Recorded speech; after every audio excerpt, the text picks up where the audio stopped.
Good morning, YouTube. It's Roy with A&D Collision in Hazlet, Michigan. I'm here with Shannon Best, lead painter. What's up, everybody? Hey, Shannon, I just got a couple questions for you. It looks like you got a pretty big project in the booth right now. Yep, we have a Mercedes Sprinter van right now that we are getting ready to refinish the inside of the roof portion of this vehicle. This thing came in about the beginning of August due to a hailstorm in July.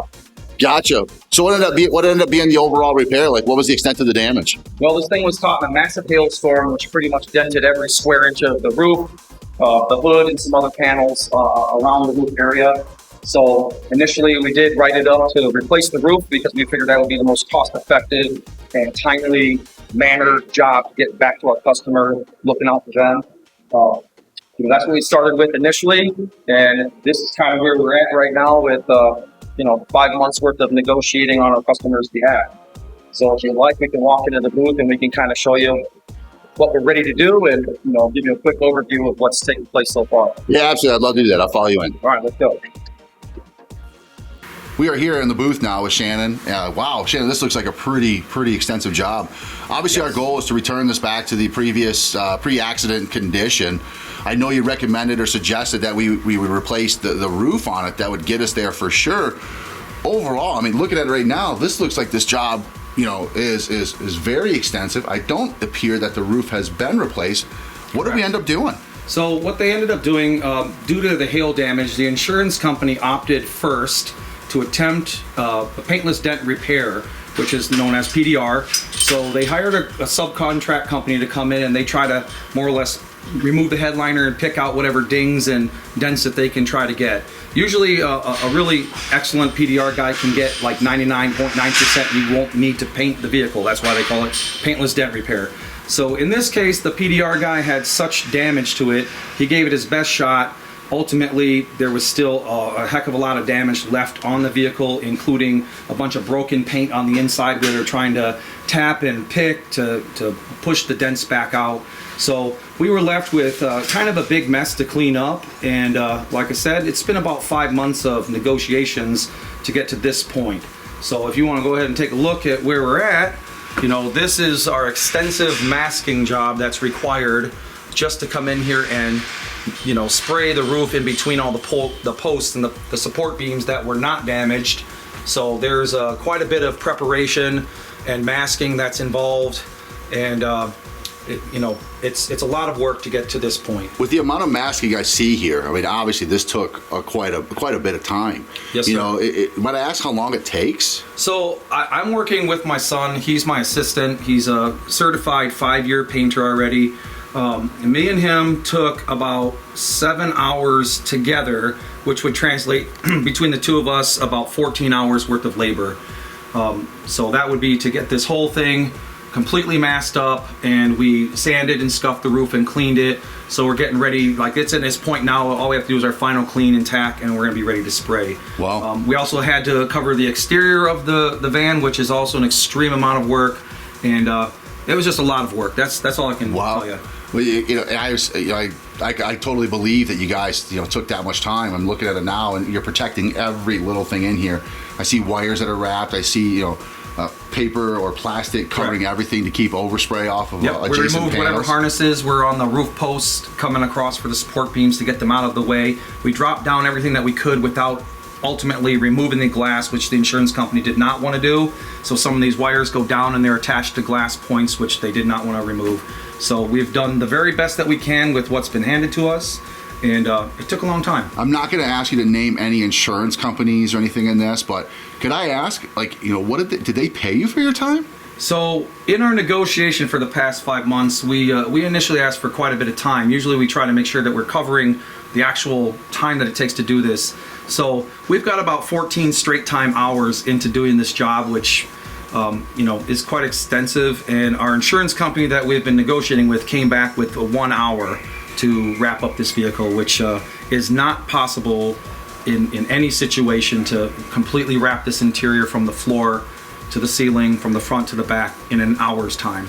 The exterior of this van, which is, I would say it's probably about 20 feet long at the very minimum, without the doors being open, and we got 2 tents to wrap the exterior of the van. which we're going to have to do multiple times, and that equates to about 12 minutes, Wow. which was not possible. So That's pretty incredible. What it sounds like you guys have done is went way above and beyond to take great care of the customer and provide Absolutely. that next level service. So, right at this point, we're just documenting all of the efforts that we're putting forth, and we're going to continue to negotiate times and try to get paid for the actual labor that we have done. But in the meantime, we do not want to have the customer suffer by us just stalling the vehicle any longer than possible to get it back to them. Everybody has car payments; they want to be back on the road with their vehicle. So we're doing everything that we can to expedite this process. If the insurance company would have followed our advice from the beginning, we could have had this vehicle done within a week. That would be a full roof replacement and all the paint and refinishing done. We could have had this back on the road during the summertime.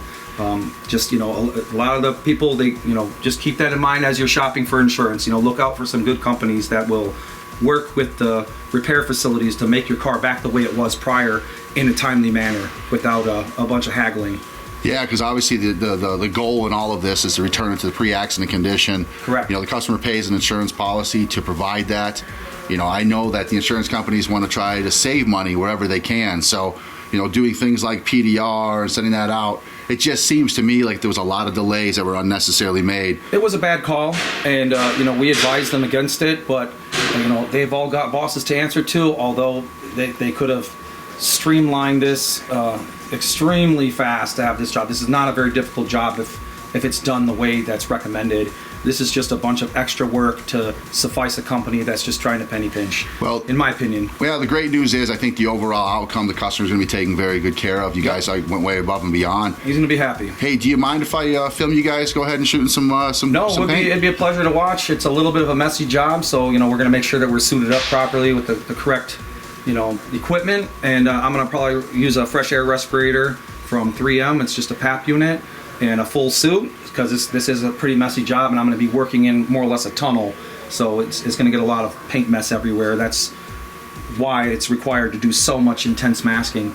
And you guys can always take a quick overview of the outside of the vehicle, just a quick glance, just to see how much extensive masking was done. This whole vehicle is wrapped from top to bottom just to prevent any overspray from getting anywhere. And we are working in a downdraft booth, which will fairly rapidly eliminate any overspray. But the sheer size of this job is very large, a lot of work. I'm definitely going to be excited to get this one off my plate and be finished with it. So something that's kind of striking to me, Shannon, here as I look at this van, as I walk around it, I know that you guys said you're refinishing the inside. That damage happened from picking out dents with Correct. PDR tools, Sure. right? It's responsibility of the insurance company to return it back to previous, previous condition of the collision. Exactly.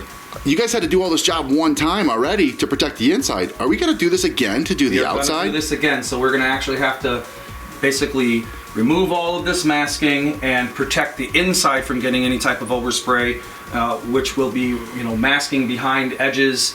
A lot of that, again, we've gotten paid 2/10. That's it. They don't want to pay any more, so we've got to kind of go back and renegotiate. We've got some really fine-lined seam sealers that Mercedes puts on that are opposite color of what the vehicle is. They've actually got some black seam sealers which are on top of the paint, so we've got to meticulously fine line all that.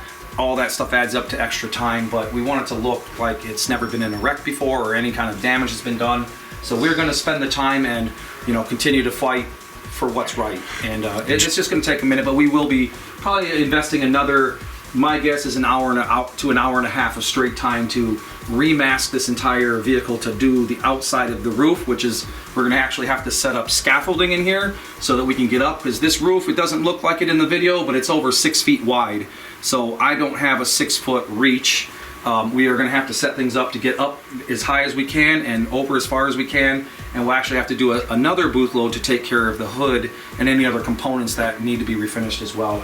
So it's a multi-step process, which we try to document all of our repairs. That way the customers are well informed of what we're doing, as well as the insurance company. So it's just a lot of work on our customers' behalf to do an excellent job.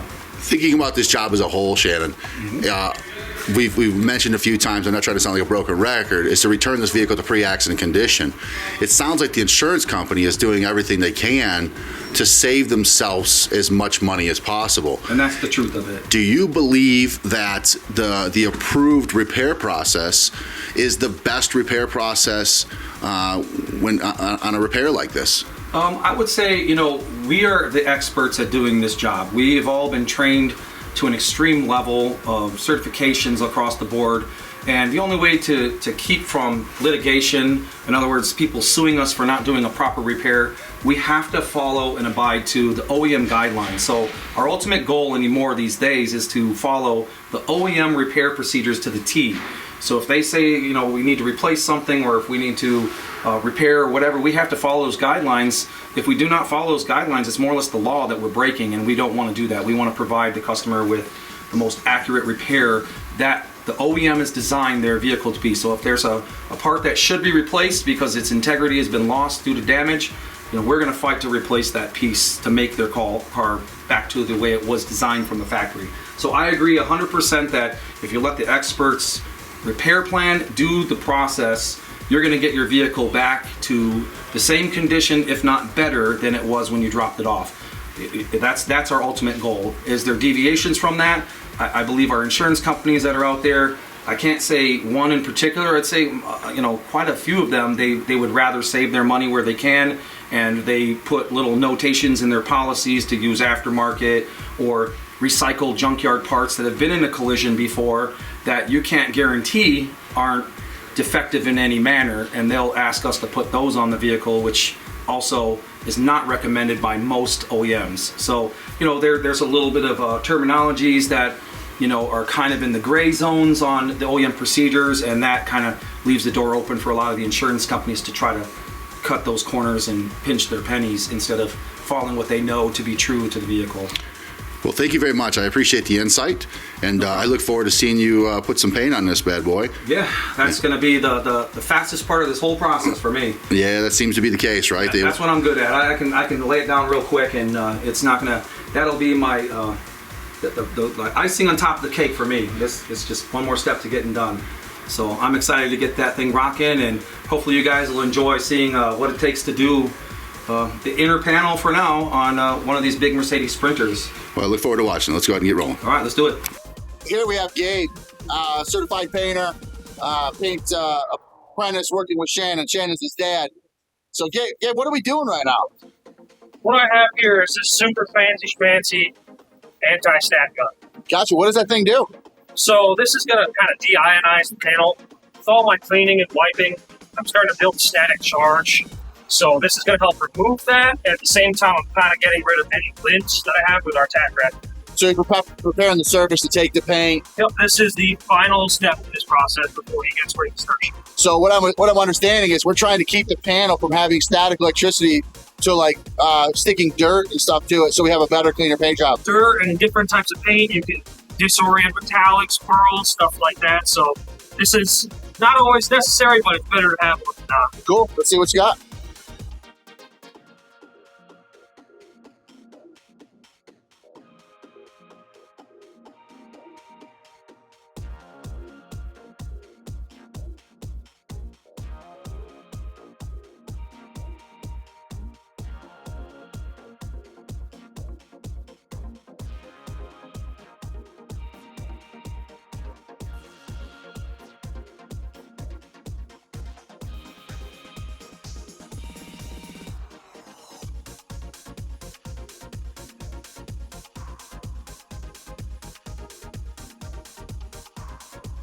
Hi, Shannon. We're here at what appears to be like a mix table.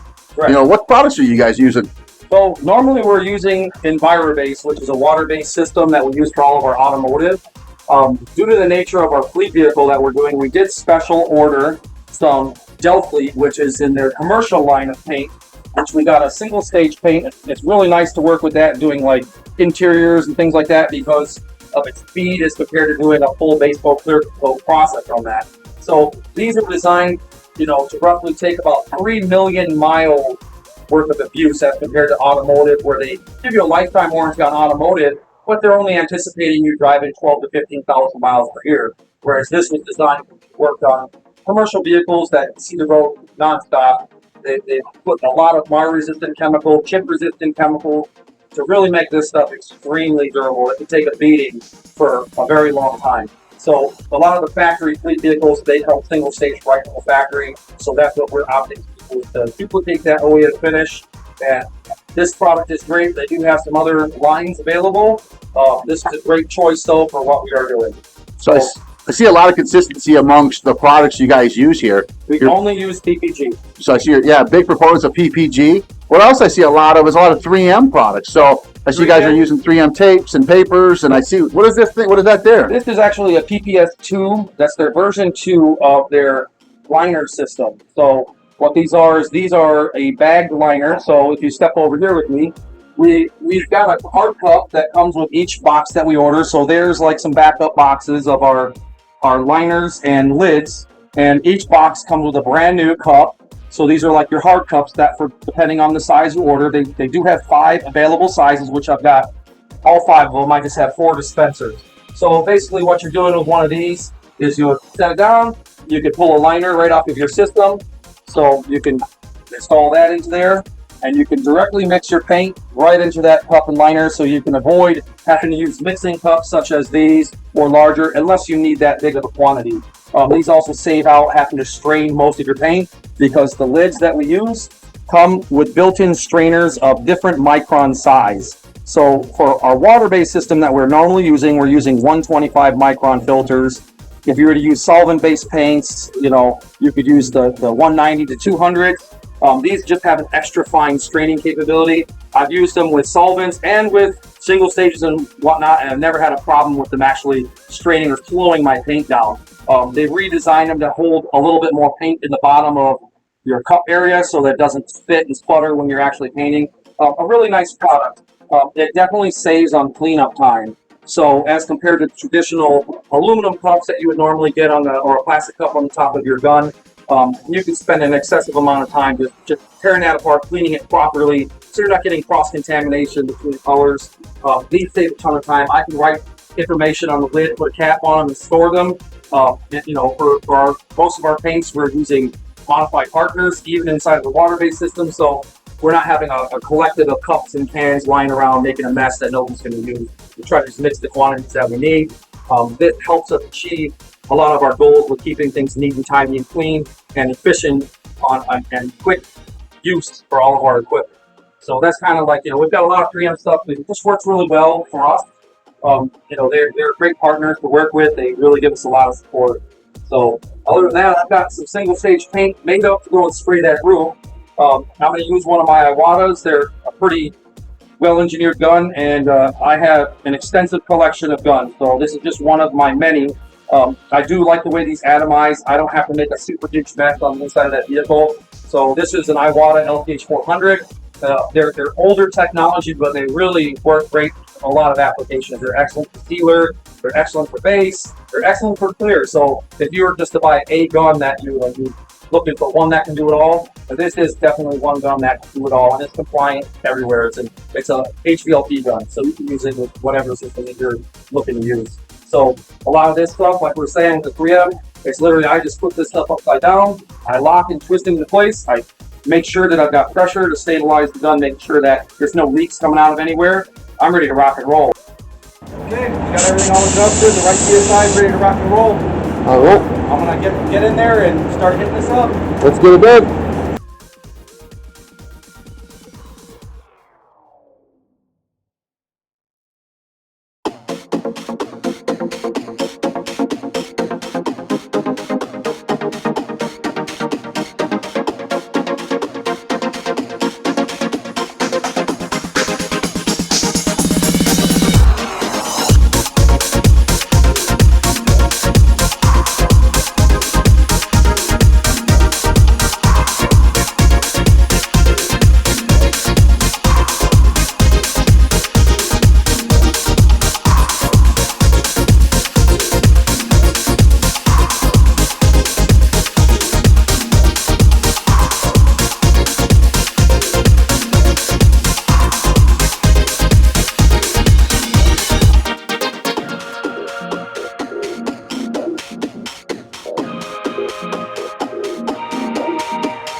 Shannon, it looks like you guys made quite a bit of progress, and what you kind of told me about yesterday. What did you end up doing?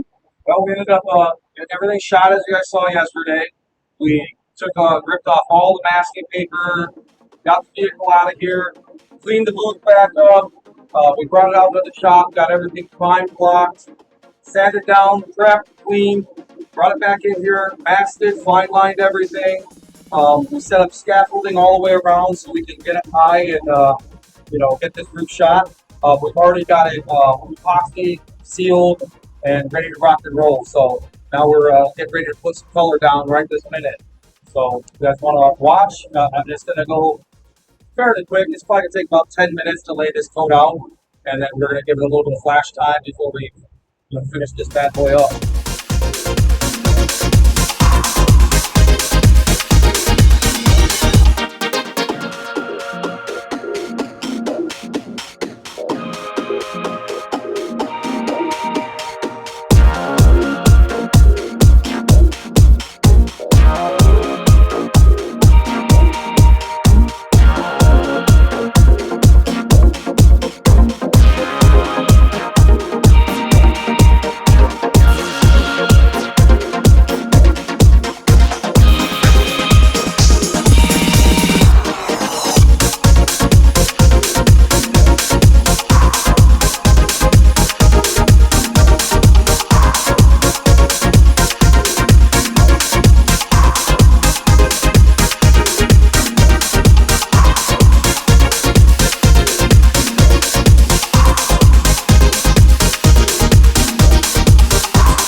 What's next? Well, next we're gonna let this flash out for just a little bit, probably about 10 to 15 minutes. Then we're going to throw it on a nice hot bake the finish down. Once that's finished off, we'll peel off all the masking and get it out. And then we still have a hood for this that we need to get in, so we'll go and get that ready to go and hang it on one of our innovative stands so we can do the inside and outside at the same time, which will save time and help the turnaround time for our customers. So that's what we're going to handle next. So thanks for watching, and see you next time. I do have one quick question. Yeah. You said something called bake. I do feel that it's much warmer in here than it is outside. Do you physically bake the car? Yes, this is an actual spray bake oven. So we can set the temperature in the booth to our desired temperature based upon like our chemistry that we're planning on using. So right now I have this booth set to about 78 degrees, as I want it to be a little bit cooler, being that it's probably like 15 to 20 degrees right now outside. I want it to be a little cooler so the chemistry that I use will allow a bit more flow from my unorthodox way of spraying this roof. I normally try to work at a continuous wet flow from one side to the other, so that way my clears flow into each other as you're moving from one side to the other. So I usually do not start at the center and lay a streak down and start to go one way and then come back and expect my clear is gonna level itself out into that area. So normally I try to work one flow from the one side to the other. Being that I used an extremely low chemistry on this and a cooler temperature, it helps with my unorthodox way that I had to reach the circuit. I can't reach physically over to the center, so I had to manipulate my fan pattern to kind of focus in the stream to get the centers wet enough. So even though you might see a funny angle and a greater distance on the gun, I'm actually watching how wet I'm spraying in the actual center where I can't reach properly. Once I get it to within a reachable distance, I readjust my fan to open up, readjust my air pressure to go ahead and keep on going. And after that's all through, once I let this flatten out as best it can with the chemistry that I've chosen and the temperatures that I've chosen, I'm actually going to take what's recommended on the product information sheets, they call them P-sheets, is to give it a thorough bake, and I'm going to hit this up to where I'm getting 140 degree surface temperature for about 35 to 40 minutes. That's basically because the booth, the way it's set up, how many BTUs that it has, that will get this thing ready to go out. So once I'm done cooling it down, I can pull it outside and get it back to our reassembly team to get this thing put together.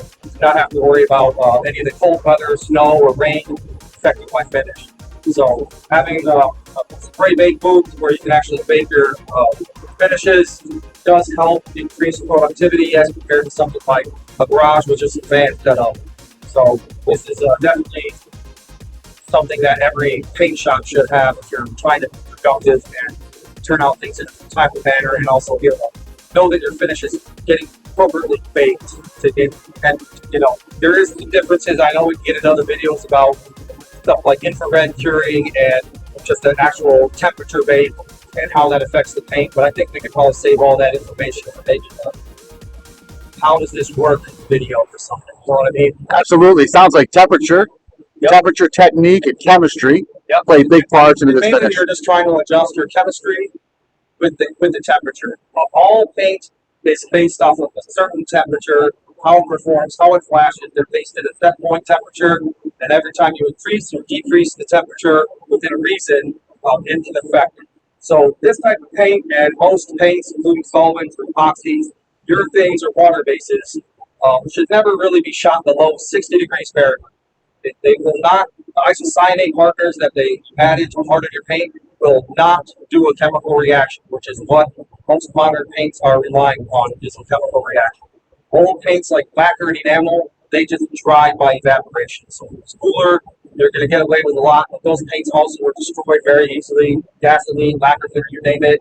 Heat from a buffer, somebody put a cup of coffee on your hood and it can bring it out. So I'm glad we don't use those types of finishes any longer, but there is a lot of chemistry and temperature requirements to do this type of work properly.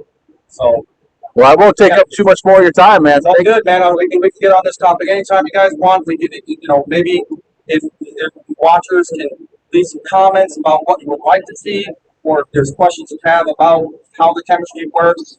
I'm pretty versed in all different major paint brands. I've used everything. I've got usually an answer for somebody, or at least a good starting point to help out. So feel free to ask questions, comments, and we'll do our very best to maybe make videos to provide you guys information to succeed or whatever you'd like to do.